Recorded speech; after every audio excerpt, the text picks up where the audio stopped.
All right, so Scott with South Florida Insider, and I'm here with Michelle Branch.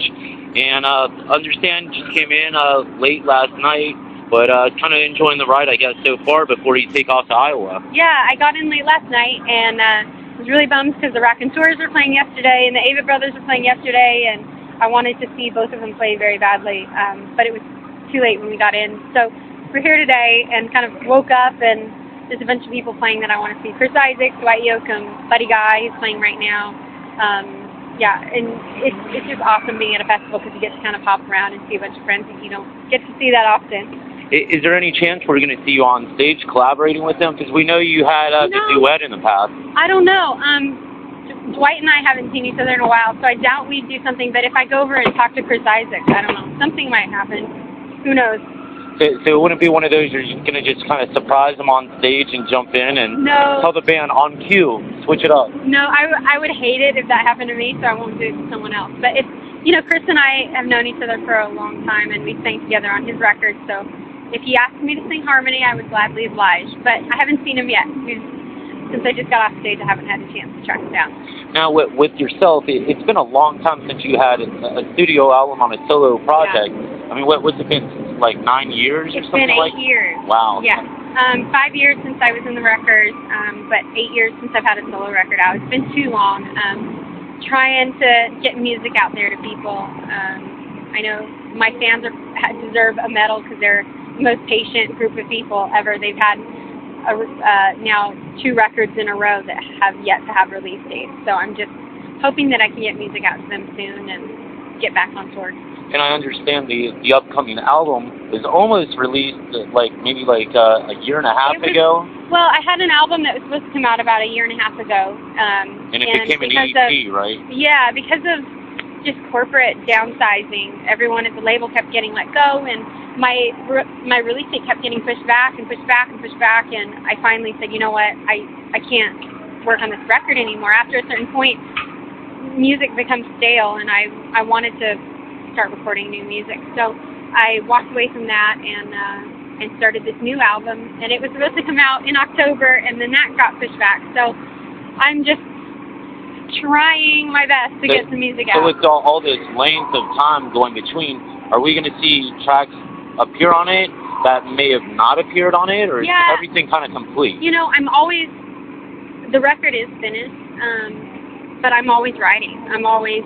And the problem with me anyway, I know a lot of writers have this problem, is the new stuff is always the stuff that you're most excited to share.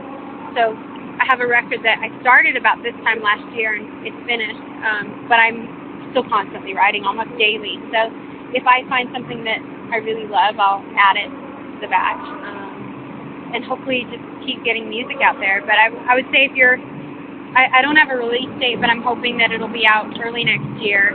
So knock on wood. Just follow me on Twitter or go online, and I'll be the first to announce it. So is Nick kind of getting on you like, okay, stop writing, we got to tour with what we have so far? Because I know you released a couple of the tracks, like independently, but not on an album just yet. Yeah. So is it kind of like one of those, like, stop writing so we can kind of keep these ones fresh before the album's released? You know, he's creative, so he knows. He's like, he hasn't told me to stop writing yet, but he's like, so when are we touring next year? And I'm like, as soon as I get the A-OK. So yeah, we're hoping that we can be on tour ASAP and get the record out. If it's not out by March, I'm gonna release it myself online or something. I don't know. And I thought I read somewhere you have a track playing on that new TV show Terra Nova. Yeah. How that kind of come together? You know, it was the coolest thing. They asked me. They had this amazing song that they were using as a promotion for the show. And they had me come in and sing it. It's a beautiful song, and it was very exciting because my daughter's a huge fan of dinosaurs, and that show has dinosaurs in it. So we were able to watch the trailer to the show that has some footage of dinosaurs chasing people around, and my daughter was like, "Awesome, Mom, you have dinosaurs on your song." So yeah, she loved it.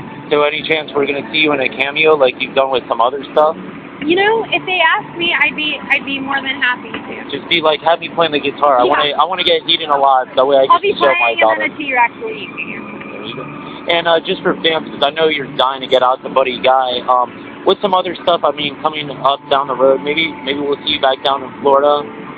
No tour dates planned yet. I mean, I have a couple one-offs that I'm finishing out the rest of the year with. I'm playing a couple shows in December here in Florida. I'm playing the Almost Acoustic Christmas for Wink FM December 4th, and I'm playing a show December 3rd somewhere nearby. So I will be in Florida for a few more days in the beginning of December.